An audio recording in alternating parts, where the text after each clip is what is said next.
বিসমিল্লাহির রহমানির রহিম। উকিল বাড়ি আইন সহায়তা ফেসবুক পেজে আমি কাজী Humayun Kabir, advocate, Bangladesh supreme court. আজকে মুসলিম ফারায়েজে আপনাদেরকে আমি শেখাবো যে একজন ব্যক্তির দেখা যাচ্ছে একটি মার্কেট আছে, একটি বাড়ি আছে, একটি পুকুর আছে এবং নাল জমি আছে। তো এই সম্পত্তিগুলো কিভাবে বন্টন হবে ভাই বোনদের মধ্যে, এই বিষয় নিয়ে আজকে আলোচনা করব।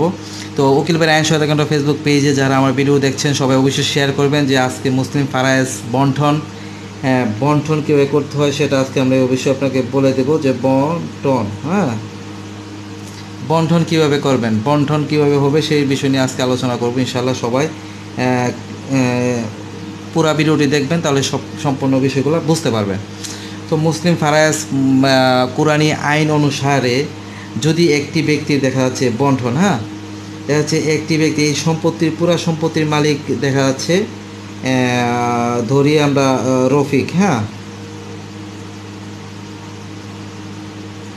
এই রফিক সাহেব পুরা সম্পত্তির মালিক। এই রফিক সাহেব হচ্ছে পুরা সম্পত্তির মালিক। রফিক সাহেবের কি আছে? এক মার্কেট আছে, পুকুর আছে, বাড়ি আছে এবং জমি আছে, না জমি আছে, তাই না? তো তার দেখা যাচ্ছে এখানে আছে 10%, এখানে আছে 10%, এখানে আছে 20%, এখানে আছে 15%, যেটুকুই থাকে সম্পত্তি, এটুকু সম্পত্তির মালিক হচ্ছে এই রফিক সাহেব। তো রফিক সাহেব মারা যাওয়ার পরে ওনার আছে দুই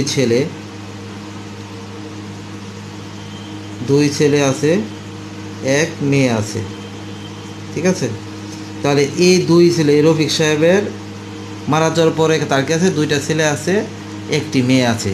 তাহলে এই সম্পত্তির ওয়ারিশ কে হয়ে গেল? এই দুই ছেলে হলো, এক মেয়ে হলো। তাহলে মোট তিনজন হচ্ছে এই সম্পত্তির মালিক। এখন আমাদের দেশে যে সমস্যাগুলো দেখা যায় সেটা হচ্ছে দেখা যাচ্ছে দুই ভাই এই বাড়ি পুরাটা নিয়ে নিয়েছে, সেখানে বোনকে কিছুই দিচ্ছে না। কিংবা যাচ্ছে দুই ভাই এই পুরা মার্কেটটি নিয়ে নিয়েছে, এখানে বোনকে কিছুই দিচ্ছে না। তাকে দেখাচ্ছে এই না জমিতে অল্প কিছু জমি দিছে কিংবা পুকুরের মধ্যে দিয়ে রাখছে, এরকম কিছু একটা করছে যে তুই তো মেয়ে মানুষ, তোর তো সম্পত্তি দরকার নাই, তোকে তো বিয়ে দিয়ে দিয়েছি, তোর সম্পত্তির কী দরকার? এই জন্য এই মেয়েকে সব জায়গায় দেখা যাচ্ছে বাড়ির দাগ নাম্বার মনে করেন 500, আর মার্কেটের দাগ নাম্বার মনে করেন যে 502, ঠিক আছে? পুকুরের দাগ নাম্বার মনে করেন যে 505, আর জমির দাগ নাম্বার মনে করেন 510। তাহলে এই 500 দাগে হচ্ছে বাড়ি, 502 দাগে মার্কেট, 505 হচ্ছে পুকুর এবং 510 দাগে হচ্ছে জমি, না জমি। তাহলে এই বোন কোথায় কোথায় মালিক, কিভাবে সে সম্পত্তিটা পাবে? কিংবা এই দুই ভাই কোথায় কোথায় মালিক, কোথায় সম্পত্তিটা কিভাবে পাবে? মুসলিম ফারায়েজ কি বলে? মুসলিম আইন অনুসারে মুসলিম ফারায়েজ যখন করতে যায় তখন কি প্রতিটা দাগে সম্পত্তি সবাই পাবে নাকি পাবে না, কি এই বিষয় নিয়ে আজকের আলোচনা, এবং বন্টন করলে কীভাবে করা যায় সেই সুযোগ সুবিধা নিয়ে আজকে আমি ডিটেলস বলে দেবো। যারা এই ভিডিওটি শুরু থেকে শেষ পর্যন্ত দেখবেন অবশ্যই আপনি আপনার ফ্যামিলিতে এইভাবে বন্টন করবেন, তাহলে আপনার ভাই বোনের সম্পর্ক ভালো থাকবে, ফ্যামিলির সম্পর্ক ভালো থাকবে, সবাই আত্মীয়তার বন্ধন ভালো থাকবে। আর যদি আপনারা আমি যেভাবে বলছি এভাবে বন্টন না করে নিজেদের মতো ঝামেলা করেন তাহলে কিন্তু সম্পর্ক নষ্ট হবে, ঠিক আছে? তো প্রতিটা দাগে একটি কথা মনে রাখবেন, প্রতিটা দাগে কিন্তু এই তিনজন মালিক, প্রতিটা দাগে এই তিনজন মালিক, ঠিক আছে? এই তিনজন কিন্তু প্রতিটা দাগে মালিক। দুই ভাই এক বোন এই 500 দাগে মালিক, দুই ভাই এক বোন 510 দাগে মালিক, দুই ভাই এক বোন পুকুরে মালিক, দুই ভাই এক বোন মার্কেটেও মালিক। তাহলে মার্কেটের মধ্যেও বোন পাবে, এই দুই ভাই পাবে, বাড়িতেও বোন পাবে, এই দুই ভাই পাবে, পুকুরের মধ্যেও বোন পাবে, এই দুই ভাই পাবে, না জমিতেও বোন পাবে, এই দুই ভাই পাবে। মানে প্রতিটা দাগে কিন্তু তিনজন মালিক। এখন আপনি যদি মনে করেন এই দুই ভাই এই বাড়িটা মনে করেন যে পুরোটা দখল করে আছেন, বোনকে দিচ্ছেন না, তাহলে কিন্তু বোন মামলা করলে বাড়ির একটা অংশ কিন্তু বোন পাবে। বোন যদি আপনার বিরুদ্ধে মামলা করে যে আমি এখান থেকে এই 500 দাগ থেকে জমি চাই, তাহলে সে কিন্তু তার অংশটা এখান থেকে পাবে, ঠিক আছে? আবার যদি বোনকে যদি আপনি মার্কেট থেকে ঠকান, তাহলে বোন যদি মামলা করে তাহলে মার্কেট থেকে কিন্তু বোন তার অংশটা পাবে। যদি আপনি পুকুর থেকে বোনকে ঠকান, তাহলে পুকুর থেকে যদি বোন যদি মামলা করে তাহলে পুকুর থেকে কিন্তু তার অংশটা সে পাবে। যদি না জমি থেকে বোনকে ঠকান, তাহলে বোন কিন্তু না জমি নিয়ে মামলা করলে না জমি থেকেও কিন্তু সে সম্পত্তি পাবে।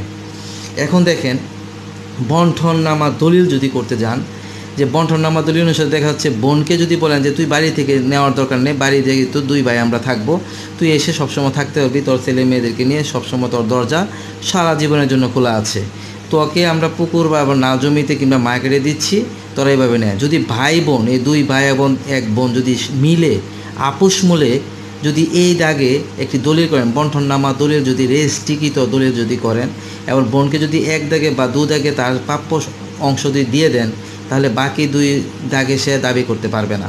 আর যদি বন্টননামা দলিল না থাকে তাহলে কিন্তু বোন প্রতিটা দাগে মালিক এবং প্রতিটা ভাই প্রতিটা দাগে কিন্তু মালিক, সে প্রতিটা দাগে কিন্তু সম্পত্তি হকদার, প্রতিটা দাগে কিন্তু সে সম্পত্তি পাবে। সুতরাং এবার ভাই বোনদের ক্ষেত্রে আমাদের দেশে হচ্ছে কি, বোনকে ঠকানোর অনেক চেষ্টা করা হয়, কিংবা যে ভাইটি দূরে থাকে, বিদেশে থাকে, কিংবা যে ভাইটি দুর্বল, সেই ভাইটিকে সম্পত্তি না দিয়ে এক ভাই সম্পূর্ণ মার্কেট দখল করে আছে, এই মার্কেটের মধ্যে অন্য ভাইকে দিচ্ছে না, তাহলে সেই ভাই মামলা করলে কিন্তু মার্কেট থেকে সে তার জমি নিতে পারবে। যদি দেখা যাচ্ছে বাড়ি থেকে এক ভাই সম্পূর্ণ বাড়ি দখল করে আছে, অন্য ভাইকে দিচ্ছে না, তাহলে ভাই কিন্তু মামলা করলে এই বাড়ির অংশ সে পাবে। সুতরাং এই বন্টননামা দলিল যদি আপনাদের মধ্যে না থাকে, রেজিস্ট্রিকৃত বন্টননামা দলিল যদি না থাকে, তাহলে এই যে রফিক সাহেব মারা গেছে, ওনার ওয়ারিশ হিসেবে ওয়ারিশের সনদ নিয়ে আপনি প্রতিটা দাগে দাগে কিন্তু সম্পত্তি পাবেন। সুতরাং এই বন্টননামা দলিল যদি না থাকে, বন্টননামা দলিল যদি না থাকে, তাহলে এক বোন যদি পুরা বাড়িটা বিক্রি করে দেয় বিক্রি হবে না, এক ভাই যদি পুরা বাড়ি বিক্রি করে দেয় বিক্রি হবে না, এক ভাই যদি পুরা মার্কেটটা বিক্রি করে দেয় বিক্রি হবে না, এক ভাই যদি পুরা নাল জমিটা বিক্রি করে দেয় বিক্রি কিন্তু হবে না, ঠিক আছে? কারণ প্রতিটা দাগে দাগে কিন্তু এই 3 জন মালিক আছে। হ্যাঁ, এখন এই মেয়ে যদি দেখা যাচ্ছে এই মার্কেট থেকে সম্পত্তি পাচ্ছে 1% এবং সে 1% বিক্রি করতে পারবে, সে বেশি বিক্রি করতে পারবে না, ঠিক আছে? সে পুকুর থেকে পাচ্ছে 2% বিক্রি করতে পারবে, বেশি বিক্রি করতে পারবে না। তো এইভাবে আপনার ফ্যামিলিতে যখন আপনারা সম্পত্তি বন্টন করবেন, তাহলে প্রতি দাগে দাগে কিন্তু সব ভাই বোন সম্পত্তির মালিক। যদি প্রতি দাগে দাগে কাউকে না দিতে চান, এক দাগে দিতে চান, তাহলে অবশ্যই বন্টননামা দলিল লাগবে। বন্টননামা দলিল অনুসারে যদি ভাই বোন একত্রিত হয়ে সম্মিলিতভাবে আপোষ মূলে যদি বন্টননামা দলিল করেন এবং এক দাগে এক একজন থাকবেন মর্মে যদি বন্টননামা করেন, তাহলে এই এক দাগে আপনি মালিক হবেন, এক দাগে আপনি নামজারি করতে পারবেন, এক দাগে আপনি বিক্রি করতে পারবেন। আশা করি বুঝতে পেরেছেন। মুসলিম ফারাজ, উকিল বাড়ি আইন শতাংশ ফেসবুক পেজে আমি কাজী Humayun Kabir advocate, Bangladesh supreme court, আপনাদের সাথে আছি, থাকবো সবসময়। সবাই আমার ভিডিওটি শেয়ার করবেন। ভালো থাকবেন, সুস্থ থাকবেন, সুন্দর থাকবেন। আল্লাহ হাফেজ।